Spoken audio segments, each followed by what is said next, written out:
Oh, hello and welcome to, finally I am here with the recap of a very action-packed Saturday at the Red Bull Ring for the Styrian Grand Prix, which was very much rain affected. But somehow the only casualty for the rain was the free practice 3.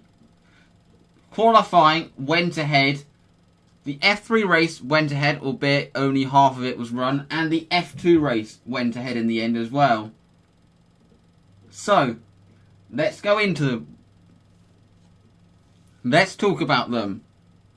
And let's start with qualifying.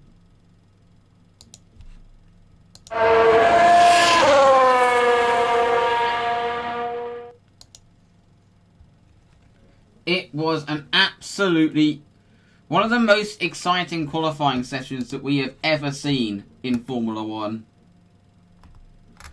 With the rain, and there was a lot of uncertainty as to whether it was going to happen. As you all know, the rain obviously threatened to force a delay till Sunday, but we got all 3 parts in, and it was a thriller.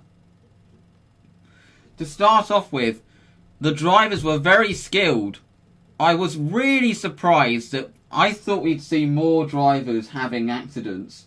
Yet, particularly in Q1, it was only Giovinazzi who actually went off. And he, after having that incident at the final corner, out of Q1 was Kimi Raikkonen, Sergio Perez, Nicholas Latifi, Antonio Giovinazzi and Romain Grosjean, who didn't get out. The latter didn't get out.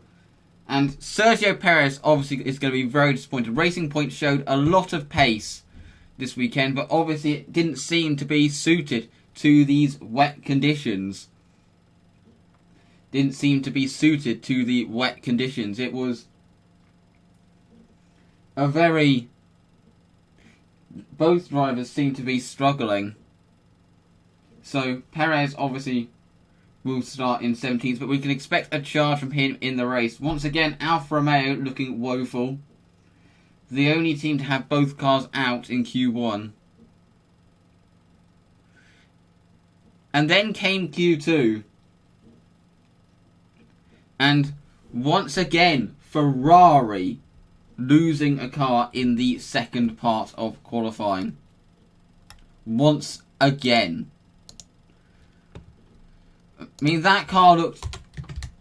They were obviously hoping that the rain would de-expose their car issues, but if anything, it made them worse. The car looked awful to drive in the wet for both drivers. For both drivers, Vettel only just making Q3, and Charles Leclerc actually won't even be starting in 11th because it has recently emerged that he has got a 3-place grid penalty, I believe, for holding up Danny Kvyat, for impeding Danny Kvyat in Q2. So he will start in 14th. But the star of qualifying today has to be George Russell. It has to be said. And I'm not sure that there's going to be many people that are going to disagree with me on that. He was on form throughout the whole session. He never looked like he was even close to going out of Q1. And then he qualified in 11th. He qualified in 12th, which obviously would become 11th. It was just an amazing job from George. And having a car that's close to the pace means that he can show his pace. I mean, I saw a lot of people stating that his performance is similar to that of Alonso in a Minardi. And I do agree with that. He is showing himself to be one for the future. And I think we are going to be talking about this guy a lot in the coming years. So, George Russell, the star of qualifying. Going back to Ferrari, it could have easily been both cars going out of Q3, going out of Q2, because Lance Stroll made a mistake on his final run at the penultimate corner, he was less than a tenth off making it, and he lost at least a tenth in that penultimate corner. So it could have easily been both Ferraris out. But out of Q2, in terms of their starting position, from 11th to 15th will be Russell in 11th, Stroll in 12th, Danny Kvyat in 13th, Leclerc in 14th, and Kevin Magnussen in 15th. So then we had Q3, and it was very topsy-turvy, with most drivers in that session looking like they could at least start in the top 5. But here we have the full grid, because in 10th place on the grid, Sebastian Vettel, obviously, as I said before, very poor pace from the Ferrari. In 9th, it's Daniel Ricciardo. 8th, we have Pierre Gasly, who showed some really good pace in the wet. 7th, Alex Albon, who would have been disappointed not to be able to match the pace of his teammate. So he starts at 7th. Lando Norris has a 3-place grid penalty, which I forgot to put on this. I'm going to put it in now. But Lando Norris will be starting in 9th, which will promote Alex Albon, Pierre Gasly and Daniel Ricciardo as a result of his penalty. Then in 5th you have Esteban Ocon, who was amazing in this session. This was one of his best qualifying, and he seems to be really good in the wet. We saw this Spa 2018, he was really good in the wet, and now here he is able to crack the top 5. Valtteri Bottas lines up in 4th behind Carlos Sainz, once again a McLaren in the top 3 on the grid. They really have a good car, quicker than was expected, particularly in qualifying. Could Carlos Sainz get another podium for them tomorrow? And then it was a straight fight between Verstappen, looked like the one to beat at the start of Q3, setting some really good laps, but then Lewis Hamilton made his move, and he set an absolutely incredible lap. Verstappen gave it absolutely everything on his last run to beat him. But that lap went wrong at the penultimate corner. He thankfully avoided the wall, but that was the lap gone, and he qualified behind Lewis Hamilton. So Lewis Hamilton will be starting on pole position tomorrow. And a stat that I had pointed out to me, he has gotten pole in all of his 14 seasons in Formula 1. And I believe he is the only driver to have ever done that. So that is an incredible record. If Lewis wins tomorrow, could he have a win in all of his 14 seasons? I mean, he is likely going to win a race this season. I mean, obviously he's the title favourite, but it'll be interesting to see how it goes tomorrow, if Lewis will maintain the lead and win the race. But as I mentioned, there were 2 support races that took place today, and now it's time to talk about the Formula 2 race.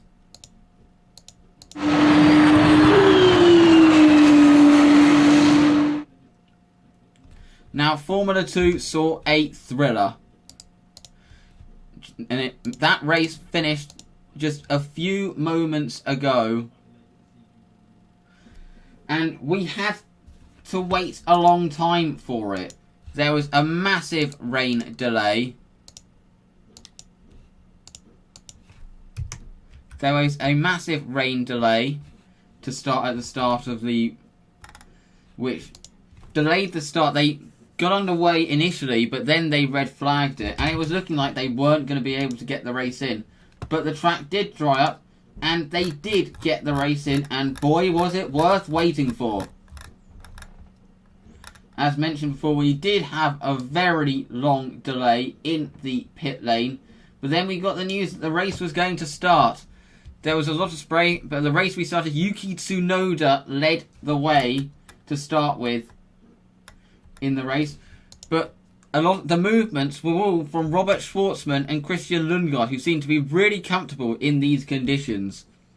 Both of them were making moves throughout the field. Lundgaard took a while to pass Aitken, and Schwartzman took a while to pass Giotto. Eventually, both managed to pass their respective competitors, As you can see there was a bit of a dramatic moment when Felipe Dragojevic's brakes overheated. And it's quite extraordinary sight seeing brakes glowing like that. But after the leaders pitted, Schwartzman was on a mission. He managed to get past Callum Ilott. After his pit stop. He rejoined Ilott whilst Ilott was on cold tyres. And then the race turned. Yuki Tsunoda clearly had a radio issue. He was not getting the instruction to pit. And that really cost him. Because it meant that when he pitted, he fell behind the leaders. But Robert Schwartzman, as I mentioned, he was on a mission. And he then caught up to Guan Yu Zhu before he managed to make the pass stick with ease. But Yuki Tsunoda wasn't done. He then managed, on fresher tyres, to get past Guan Yu Zhu, and he actually did pull the pressure on Schwartzman. Whilst behind, Mick Schumacher was on a charge as well. He was gunning for that final podium slot. And after managing to get past Ilott, but at the front it was Robert Schwartzman who took the victory. An emotional win. It was his first ever F2 win, and he dedicated it to his father, who he lost during the long off season. So it was an emotional win for him, but he took the win. And looking at the final result, it was Robert Schwartzman who won ahead of Yuki Tsunoda. Guan Yu Zhu did manage to just fend off Mick Schumacher, literally on the line, to take the final podium slot. Callum Ilott finished in 5th. Christian Lundgaard finished in 6th. He had a bad pit stop which dropped him. Which dropped him, and then he had a run into the gravel. So he will be slightly disappointed with 6th. Marcus Armstrong finished in 7th ahead of Dan Ticktum, who gets reversed grid pole. Jack Aitken finished in 9th with Sean Galale rounding out the top 10. Surprisingly, there was only one retirement, and that was in the form of Artem Markelov, who actually went off on the reconnaissance laps. Now, they haven't posted the standings yet, but I believe this will do Robert Schwartzman a lot of favours in the standings, because he had a good weekend to start the season, and it actually does move him to the top of the table. He is on 48 points, 11 points ahead of second place Callum Ilott. Christian Lundgaard is having a really good season in 3rd, ahead of Marcus Armstrong, Yuki Tsunoda, Dan Ticktum, Felipe Drugovich. Guan Yu Zhu is starting to get his campaign underway, with Louis Delatrese and Mick Schumacher rounding out the top 10. But Dan Ticktum has reversed grid pole, but my prediction is it's going to be Marcus Armstrong is going to win the second Formula 2 race tomorrow, because you put him near the front, he will make use of it. So I can see Marcus Armstrong taking the victory tomorrow, with Ticktum and Lundgaard maybe joining him on the podium. So that is the Formula 2 race.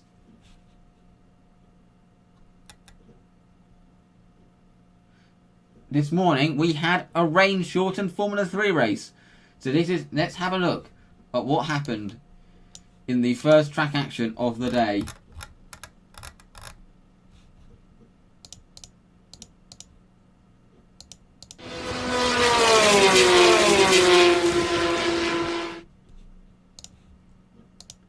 So, the Formula 3 race, the race started just before the rain really got bad, because it was just kind of getting bad when the race started.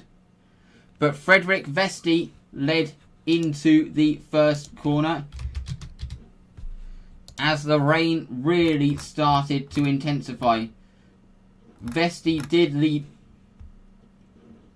led the way going into turn 1. Although Zendelli did keep him honest at the start, but it wasn't long before the first incident as Alexander Smolia put a wheel onto the painted line and went into the barrier, and that brought out the virtual safety car. But the conditions were starting to get worse. As you can see, you had a battle between Pourchaire and Hughes. Pourchaire seemed to be struggling quite a lot in these conditions. But then you had an incident with Clement Novalak, who had contact with his teammate Enam Ahmed, and he went off. I mean, he did get going again, but the safety car had already been called. And it was really at this point the rain started to get really bad. And it was really starting to intensify. And it was just a matter of time before the red flags came out. And the thing that prompted the red flag was an incident involving Sebastian Fernandez. We couldn't even see through the spray how he lost it. We couldn't even see whether he lost it on his own or if he got hit. But he span across the path of, I believe that was Enam Ahmed, and then went into the wall. And that was the end of the race. But he was still classified because the race was counted back, because the race was not restarted, and the race was counted back to the last completed lap. So it was Frederick Vesti who really braved the conditions so well, and he took the victory ahead of Lorem Zendelli and David Beckman, 2 Tridents joining him on the podium. Oscar Piastri finished in 4th, ahead of Ollie Caldwell in 5th. Logan Sargent finished in 6th, ahead of Richard Verschoor. Liam Lawson 8th. Theo Pourchaire in 9th, and Jake Hughes had got the reverse grid pole. Alex Peroni really struggled in the conditions, so finishes in 11th. David Schumacher, a really underrated performance, getting up to 12th in these conditions. Sebastian Fernandez was classified 13th, ahead of Max Futrell and Christian Fittipaldi. Whilst the only classified retirement was Alexander Smolia. So, in these standings, it's Oscar Piastri who still leads by 1.5 points from Frederick Vesti. Liam Lawson's in 3rd, who's level on points with Lorem Zendelli. Logan Sargent is in 5th, ahead of David Beckman in 6th, Richard Verschoor in 7th, Alex Peroni in 8th, Clement Novalak in 9th, with Alexander Smolia rounding out the top 10. So, talking about who is going to be the favourite for the reverse grid race. In terms of the win, I am going to go for Jake Hughes. I believe he is going to take the victory tomorrow. He did so last year in the second race in Austria, and now he's got the opportunity to do the same. I could see the same happening with his experience. I'm expecting him to be joined on the podium by Liam Lawson and Theo Pourchaire. So that is my prediction for the Formula 3 race tomorrow. And now it's time to predict the Formula 1 race tomorrow, to see what I think is going to happen in the Grand Prix tomorrow. What is in store for us? Now, I'm pretty certain that it is going to be a more straightforward race than what we saw last week. But I am predicting that Lewis Hamilton is going to take his bounce back, and he is going to take his maiden win of the season. His first win of the year. He is going to be quite tough to beat tomorrow, and that he is going to be joined on the podium by Max Verstappen and Valtteri Bottas. Carlos Sainz, I think he will have a good race, but maybe not quite get the podium. But there are other things to look out for. The racing points will be very fast. It'll be interesting to see how well George Russell does tomorrow. If he can maintain that good qualifying. I'm not sure he's going to score points because I just don't think the car is good enough to score points on merit. But it's going to be interesting to see how high he can finish. And then... But it's going to be interesting to see. There's going to be some big midfield battles with the in towards the back end of the points. But that is it for my Saturday recap. Now the Sunday recap I may be doing a bit later. I'm talking around maybe 6 p.m. British time that I will be doing the Sunday recap.